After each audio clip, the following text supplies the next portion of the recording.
오늘은 예수님은 구원자이십니다 라는 제목으로 하나님의 말씀 전하도록 하겠습니다. 지난주 미국에서는 잇따른 총기 사고로 인해서 무고한 사람들이 희생됐습니다. 오리건주에서는 대학에 들어가 총기를 난사하여 9명의 아까운 생명들이 목숨을 잃는 사고가 있었지요. 범인이 총을 쏘기 전에 크리스찬이라고 묻고 예수 믿는다고 하면 머리에 쏘고 그리고 믿지 않는다고 하면 발에 쐈다라는 기사를 보면서 얼마나 가슴이 아프던지요. 뿐만 아니라 한국에서도 부산에서 사격장에 들어가 주인을 흉기로 찌르고 권총과 탄환을 강탈하는 사고가 있었습니다. 부디 이 일로 인해서 안타까운 목숨이 또 희생되는 일이 없었으면 하고 바랄 뿐입니다. 또한 지난 9월 24일에 있었던 미국 시애틀에서 발생한 관광버스 사고로 안타깝게 한국 여자 유학생 한 명이 목숨을 잃었습니다. 동아고를 졸업했고요. 구리에 있는 예인교회 목사님의 딸인 김하람 양입니다. 제 딸아이의 2년 선배로 서로 잘 알고 지내던 사이라고 합니다. 김양이 사고를 당한 이후에 문자를 하나 받았는데 김양의 장례식에 관한 문자였습니다. 예인교회 목사님이 알고 보니까 제 신대원 동기라서 동기장으로 장례를 치른다는 문자였습니다. 이런 일련의 사건들을 보면서 참 죽음이 가깝다라는 생각을 해보게 됩니다. 새로운 생명이 태어나는 기쁨도 있지만 우리 주변에 가까운 사람들을 통해서 우리에게 죽음이 그리 멀지 않다라는 것을 깨닫게 됩니다. 왜 이 땅에는 이렇게 안타까운 죽음이 있는 것일까요? 그것은 죄 때문입니다. 인간이 죄를 범함으로 인해 죽음에 이르게 된 것이죠. 야고보서 1장 15절은 욕심이 잉태한 즉 죄를 낳고 죄가 장성한 즉 사망에 이른다라고 말씀합니다. 이렇게 사람을 죽음으로 몰아넣은 죄는 바로 선악과를 따먹은 아담의 범죄로부터 시작된 것입니다. 이것을 원죄라고 하죠. 근원적인 죄라는 뜻이며 인간 본성 안에 나면서부터 가지게 되는 죄성을 의미합니다. 뿐만 아니라 인간의 본질적 상태가 죄인임을 의미하는 것입니다. 이렇게 원죄로 인한 죄성 때문에 인간은 또 스스로 자범죄를 짓게 됩니다. 이로 인해서 인간은 나면서부터 죄를 가지고 태어나서 또 죄를 지을 수밖에 없는, 죄에서 벗어날 수 없는 존재가 되는 것이죠. 전적으로 타락한 상태를 의미합니다. 바울은 이러한 인간의 상태를 공고한 존재라고 말합니다. 즉 선을 행하고 싶어도 행할 수 없고 원치 않는 바 죄를 범할 수밖에 없는 존재, 이러한 비참한 존재가 바로 사람이라는 것이죠. 죄 가운데 태어나 죄를 지을 수밖에 없는 인간의 본연의 그 모습, 이것이 피곤한 삶의 이유다라고 바울은 말하고 있는 것입니다. 이러한 죄의 결과로 인간은 죽을 수밖에 없게 된 것이죠. 생명의 연수를 다하여 죽든 불의의 사고로 죽든 인간은 한 번 태어나 한 번은 반드시 죽을 수밖에 없는 것입니다. 그래서 히브리서 9장 27절은 한 번 죽는 것은 사람에게 정해져 있다 이렇게 말씀합니다. 그 이유가 바로 죄 때문이죠. 이러한 죄로 인해 인간은 두 번의 죽음을 맞이하게 됩니다. 첫 번째 죽음은 육체적 죽음입니다. 흙으로 만들어졌기에 육신을 가지고 있으며 하나님께서 그 뼈에 하고 생기를 불어넣음으로 영혼을 가지게 된 인간은 죽음을 통해서 이 영혼과 육체가 분리되게 됩니다. 호흡이 끊겨서 육체의 기능이 멈춘 상태가 되면 육체와 영혼이 분리되게 되는데 이것을 육체적 죽음이라고 말합니다. 이때 육체는 흙으로 돌아가게 되고 그 영혼은 예수님이 재림하셔서 심판하시는 날까지 믿는 자의 영혼은 천국에 가 있고 믿지 않는 자의 영혼은 지옥에 가 있는 것입니다. 이것이 바로 첫 번째 죽음입니다. 이러한 육체적 죽음은 이 생의 모든 것과의 이별을 의미합니다. 사랑하는 가족, 그토록 아끼고 사랑했던 모든 것들로부터 이제 헤어져야 하는 것이죠. 공수래 공수고 빈손으로 왔다가 빈손으로 가는 인생임을 깨닫게 되는 것이 바로 이 첫 번째 죽음, 육체적 죽음을 맞이하는 순간입니다. 두 번째 죽음은 영원한 죽음입니다. 이것은 사실 죽는다고 표현할 뿐이지 죽는 것이 아니라 영원히 고통을 당하는 형벌을 의미합니다. 그 죄를 지음으로 하나님의 심판을 받아 영원한 지옥불에 떨어져서 영원토록 고통을 당하는 것, 이것이 바로 두 번째 죽음입니다. 이것을 또한 영원한 죽음이라 부르죠. 인간의 가장 불행한 상태는 바로 이 두 번째 죽음입니다. 그래서 영원한 지옥불에서 영원히 고통하는 것, 이게 인간의 가장 비참한 모습입니다. 인간은 범죄함으로 인해 이렇게 두 번의 죽음을 통해서 가장 비참한 상태에 처하게 되었는데요. 이러한 죽음의 시작은 최초의 인간인 아담이 선악과를 따먹었기 때문입니다. 하나님은 선악과를 따먹지 말라라고 명령하셨습니다. 그리고 먹는 날에는 정령 죽는다 이렇게 경고하셨습니다. 하지만 하나님의 이러한 명령과 경고에도 불구하고 아담은 선악과를 따먹죠. 그로 인해서 인간은 육체적 죽음을 비롯한 하나님의 심판을 받아 영원히 지옥불에서 고통당하는 영원한 죽음을 죽게 된 것입니다.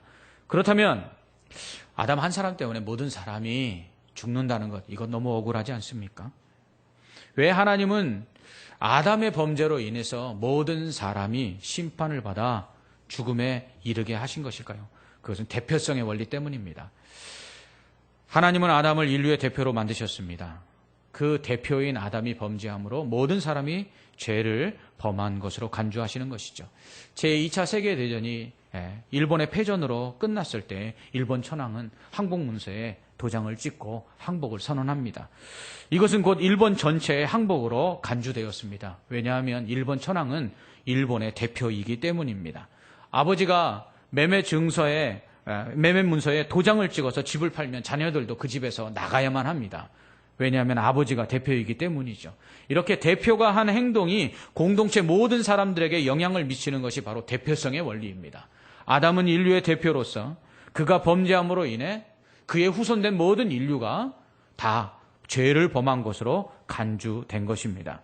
고린도전서 15장 21절로 22절은 사망이 한 사람으로 말미암았으니 아담 안에서 모든 사람이 죽은 것 같이라고 말씀합니다. 로마서 5장 12절로 14절 말씀에는 그러므로 한 사람으로 말미암아 죄가 세상에 들어오고 죄로 말미암아 사망이 들어왔나니 이와 같이 모든 사람이 죄를 지었으므로 사망이 모든 사람에게 이르렀느니라. 아담으로부터 모세까지 아담의 범죄와 같은 죄를 짓지 아니한 자들까지도 사망이 왕노릇하였느니라고 말씀합니다. 그렇기 때문에 로마서 3장 23절은 아담의 범죄로 인해 모든 사람이 죄를 범하였음에 하나님의 영광에 이르지 못한다라고 말씀하는 것입니다. 이처럼 아담으로 인해 아담과 같은 죄를 짓지 않은 모든 사람들까지도 다 죄를 범한 것으로 간주되어서 죽게 된 것입니다.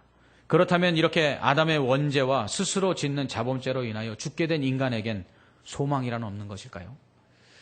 결국 죽어 심판을 받아 영원한 지옥불에 떨어지는 것, 이 운명에서 벗어날 수 있는 길은 인간에게 없는 것일까요? 아닙니다.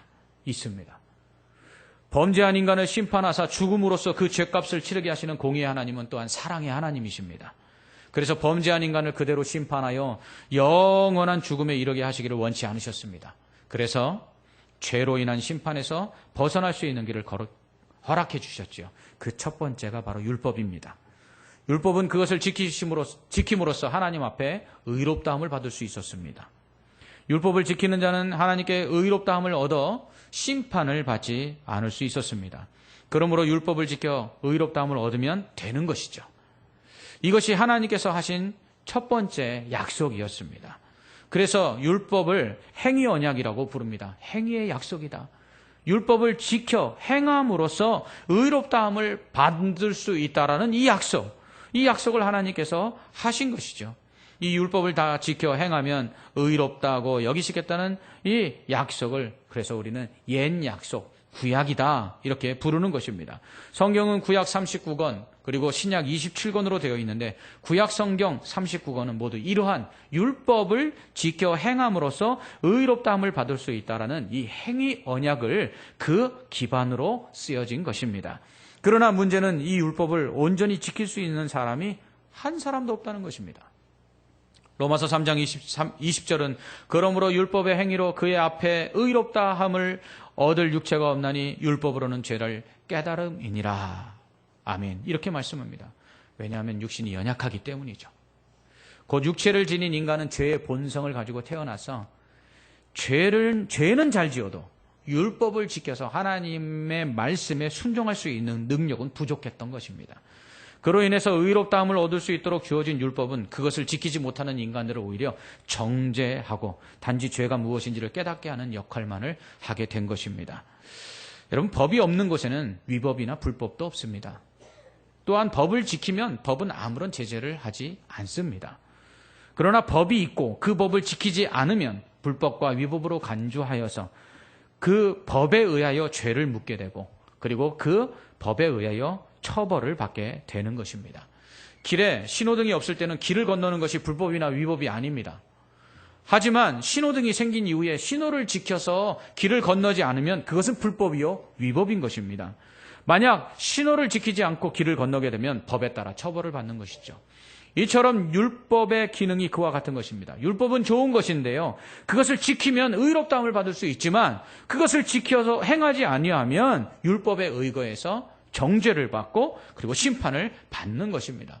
결국 죄성을 가지고 태어난 인간, 그래서 죄를 더 잘 지을 수밖에 없는 이 인간은 율법을 지킬 능력이 없어서 율법을 어기다 보니까 오히려 의롭다함을 받기는커녕 율법에 의해서 정죄를 받고 심판을 받게 된 것입니다. 더군다나 이 율법이라는 것이 10개 중에 9개를 지켜 행해도 1개를 지켜 행하지 않으면 모든 것이 다 무효가 돼버리기 때문에 이 율법을 온전히 지켜서 의롭다함을 얻을 사람이 없었던 것입니다. 이처럼 의롭다함을 얻을 수 있도록 주어진 율법이지만 그것을 지킴으로써 의롭다함을 얻을 사람이 없었습니다. 그래서 하나님은 이번에는 다른 약속을 하시죠. 그것은 바로 율법을 행함으로가 아니라 예수 그리스도를 믿음으로 의롭다함을 얻게 하시겠다는 새 약속입니다. 이것이 바로 신약입니다. 그러므로 신약 성경은 이렇게 예수 그리스도를 믿음으로 의롭다함을 얻는다는 새 언약을 기반으로 쓰여진 것입니다. 그렇다면 2000년 전 유대 땅 베들레헴에서 태어나신 예수님을 믿으면 의롭다함을 얻을 수 있는 근거는 무엇일까요? 이건 역시 대표성의 원리입니다. 아담 한 사람으로 인해서 모든 사람이 죽게 된 것처럼 예수 그리스도 한 사람 때문에 모든 사람이 살게 된 것입니다. 아담 한 사람의 죄로 인해서 모든 사람이 심판을 받게 된 것처럼 예수님 한 분으로 말미암아 모든 사람이 심판을 받지 아니하고 영생을 얻게 된 것이죠. 2000년 전 예수 그리스도께서 하나님의 아들로서 이스라엘 땅 베들레헴에 태어나셨습니다. 육신을 입고 사람이 되셨습니다. 33년 생애를 사시는 동안 부모님을 잘 섬기셨고 그리고 하나님께서 맡기신 사명을 잘 감당하셨습니다. 그리고 마지막에는 십자가에 달려 죽으시고 장사된 지 3일 만에 다시 부활하셨습니다. 그리고 지금은 하늘에 올라가셔서 하나님 우편에 앉아 계십니다. 그렇다면 이 예수 그리스도가 아담의 원죄로 인해 심판을 받아 영원한 지옥 형벌을 받을 인류를 어떻게 구원하신 것일까요? 그것은 대속의 죽음을 주셨기 때문입니다. 첫째로 십자가에 달려 돌아가신 예수님은 속죄의 제물이셨습니다. 즉 예수님의 십자가는 속죄 제사입니다. 구약시대 성전에서는 죄인이 짐승을 가져와서 그 머리에 안수를 한 후에 그것을 죽여서 그 피와 그 제물을 제단에 드림으로써 속죄의 제사를 드려서 죄사함을 받았습니다. 예수님은 친히 속죄 제물이 되셔서 십자가에 달려 피 흘려 죽으심으로써 우리의 죄를 대속해 주신 것입니다. 즉 우리가 달려 죽어야 할 그 십자가에 예수님이 대신 달려 죽으심으로써 우리의 죄값을 치르신 것입니다. 이것이 바로 대속입니다. 대속이라는 것은 대신 갚았다, 대신 값을 치렀다라는 의미입니다. 아담과 같은 인류의 대표로서 예수님께서 모든 인류의 죄값을 대신 치르신 것입니다. 그래서 우리가 받아야 될 그 십자가의 죽음을 예수님께서 대신 죽으심으로써 우리를 살리신 것입니다. 마치 제물된 짐승이 죽음으로써 그 죄인의 죄를 용서받게 한 것처럼 예수님께서 우리의 죄를 대신 지시고 속죄의 제물이 되셔서 죽으심으로써 우리의 죄값을 치름으로 우리의 죄가 사함을 받게 된 것입니다. 예수님께서 속죄의 제물이 될 수 있는 이유는 성령으로 잉태하사 동정녀 마리아에게서 태어나셨기 때문입니다. 속죄의 제물로 사용하기 위해서는 먼저 제물에 흠이 없어야만 했습니다. 예수님께서 모든 사람의 죄를 대속하기 위한 속죄의 제물이 되시기 위해서는 죄가 없으셔야만 했다는 것입니다. 모든 사람은 다 죄인이기 때문에 사람 중에 인류를 대신해서 속죄의 제물이 될 자격을 가진 사람이 없었습니다. 그래서 속죄의 제물이 될 만한 또 다른 희생의 제물이 될 수 있는 사람이 필요했는데, 그래서 예수님이 이 땅에 오신 것입니다. 흠 없는, 죄 없는 속죄의 제물이 되시기 위해서 예수님은 성령을 통해 잉태하신 것이죠. 남자와 여자 사이에서 보통 출생법에 의해서 태어난 모든 사람은 다 원죄를 가지고 태어납니다. 그로 인해서 모든 사람은 죄를 가지고 태어나서 죄인일 수밖에 없는 것이죠. 그러니 인류의 죄를 대신 속할 속죄의 제물이 되기 위한 흠 없어야 하는, 죄 없어야 하는 이 조건을 만족시킬 만한 사람이 없었습니다. 그래서 예수님께서 성령을 통해 동정녀 마리아의 여자의 몸을 빌려서 사람으로 이 땅에 태어나신 것입니다. 남자와 여자 사이에서 태어나지 아니하시고 성령을 통해 태어나셨기 때문에 이 원죄를 피할 수 있었던 것입니다. 그래서 예수님은 속죄의 제물이 될 수 있는, 죄 없는, 흠 없는 그러한 분이셨던 것입니다. 또한 속죄의 제물은 반드시 피 흘림이 있어야만 합니다. 히브리서 9장 22절은 피 흘림이 없은즉 사함도 없다라고 말씀합니다. 즉 죄인이 자신의 죄를 사함받기 위해서 짐승을 가져와서 그 머리에 안수를 하면 그 죄가, 죄인의 죄가 짐승에게로 전가가 됩니다. 그러면 이 죄인이 죽어야 되는데 이 죄를 대신 책임지고 이 짐승이 죽어 피를 흘림으로써 죄값을 치르게 되는 것이죠. 이것이 바로 속죄의 제물입니다. 그런데 예수님께서 속죄의 제물이 되시기 위해서는 죽어야 되는데 예수님은 하나님이시기 때문에 죽으실 수가 없습니다. 그러니까 예수님이 피 흘려 죽으시기 위해서, 속죄의 제물이 되셔서 피 흘려 죽으시기 위해서 사람이 되셔야만 했던 것입니다. 그래서 동정녀 마리아의 몸을 빌려 육신을 가지고 성육신 하신 것입니다. 이처럼 인류의 죄를 대속하기 위해서 속죄의 제물이 되신 예수님은 성령을 통해 잉태하심으로 죄 없는, 흠 없는 분으로 이 땅에 동정녀 마리아의 몸을 빌어 태어나심으로 육신을 가지고 오신 죄 없는 인간이 되셨던 것입니다. 두 번째로 또한 십자가에 달려 돌아가신 예수님은 화목의 제물이셨습니다. 죄로 인해 하나님과 원수된 인간은 하나님께 나아갈 길이 막혀버리게 되죠. 이렇게 하나님과 우리 사이의 원수된 관계를 회복하고 하나님께 나아갈 수 있는 길을 예수님께서 열어주신 것입니다. 요한일서 4장 10절은 사랑은 여기 있으니 우리가 하나님을 사랑한 것이 아니요 하나님이 우리를 사랑하사 우리 죄를 속하기 위하여 화목 제물로 그 아들을 보내셨음이라, 이렇게 말씀합니다. 또한 예수님께서 십자가에 달려 돌아가실 때 성소의 휘장이 찢어짐으로써 하나님께 나아갈 수 있는 길이 열려졌습니다. 그래서 예수님은 내가 곧 길이요 진리요 생명이니 나로 말미암지 않고는 아버지께로 올 자가 없다라고 말씀하신 것입니다. 그러므로 로마서 5장 10절은 곧 우리가 원수 되었을 때 그의 아들의 죽으심으로 말미암아 하나님과 화목하게 되었은즉 화목하게 된 자로서 더욱 그의 살아나심으로 말미암아 구원을 받을 것이니라. 아멘. 이렇게 말씀하죠. 이렇게 십자가에 달려 속죄 제물로서 대속의 죽음을 죽으신 예수님은 3일 만에 다시 부활하사 부활의 첫 열매가 되십니다. 예수님은 십자가에 달려 죽으심으로써 우리의 죄값을 대신 치르셨습니다. 그로 인해서 죄 사함을 받았습니다. 하지만 여전히 인간은 죽음을 피할 수 없는 그러한 존재였습니다. 여전히 인간에겐 죄의 형벌인 죽음의 문제가 해결되지 않은 것입니다. 이 문제를 예수님은 부활을 통해 해결하신 것입니다. 죽음의 권세를 이기시고 다시 살아나심으로써 죄로 인해 죽을 자들 역시 사망의 권세를 이기고 다시 살 것을 약속하신 것입니다. 만약 살인을 저지른 죄인이 1심에서 사형 선고를 언도받았다고 해보십시오. 그런데 2심에서 재판장이요, 이 살인죄를 무죄 판결을 내린 것입니다. 그런데 이 재판장이 하는 그 다음 말이 이상합니다. 살인죄는 용서해 줄 테니 살인죄는 무죄로 판결을 내려줄 것이다. 그러나 사형은 받아야 된다. 만약 이렇게 이야기한다면 살인죄를 무죄 판결 받은 것이 무슨 소용이 있겠습니까?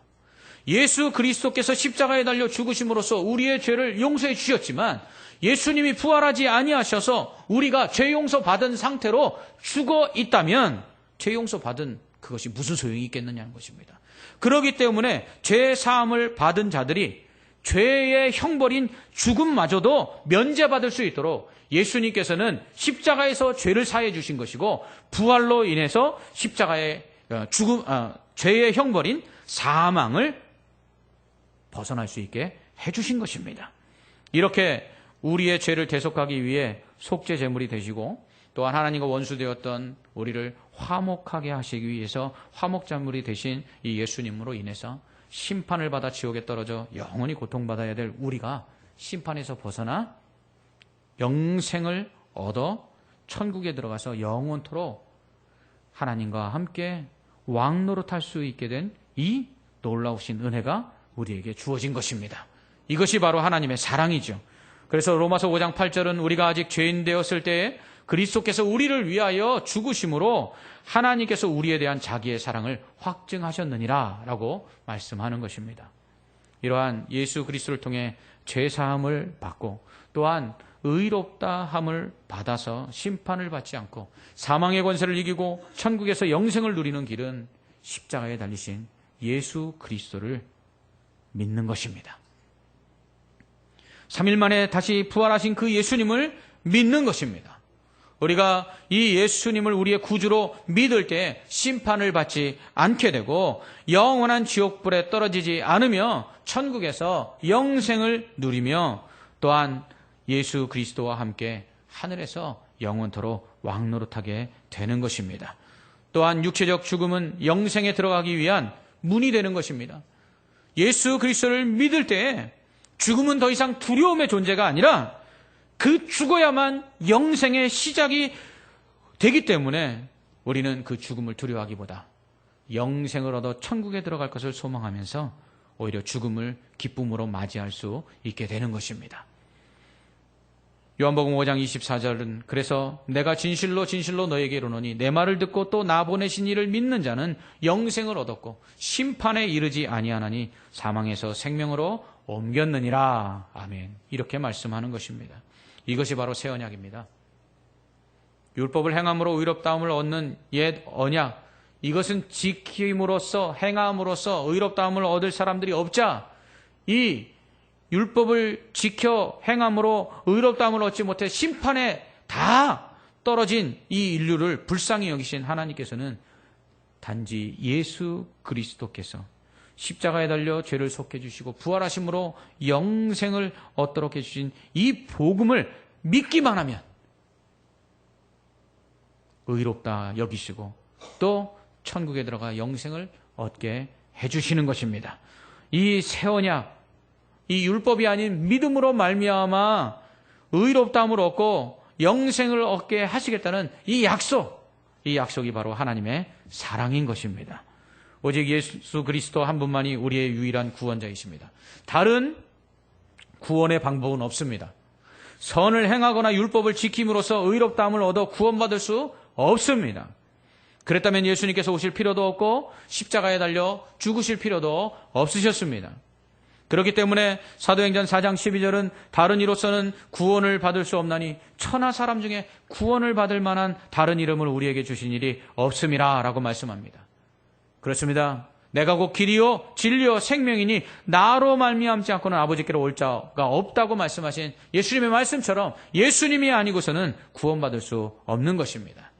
간혹 주일학교 아이들이 이렇게 질문할 때가 있습니다. 목사님, 예수 안 믿는 사람 중에 예수 믿는 사람보다 더 착한 사람도 있는데요.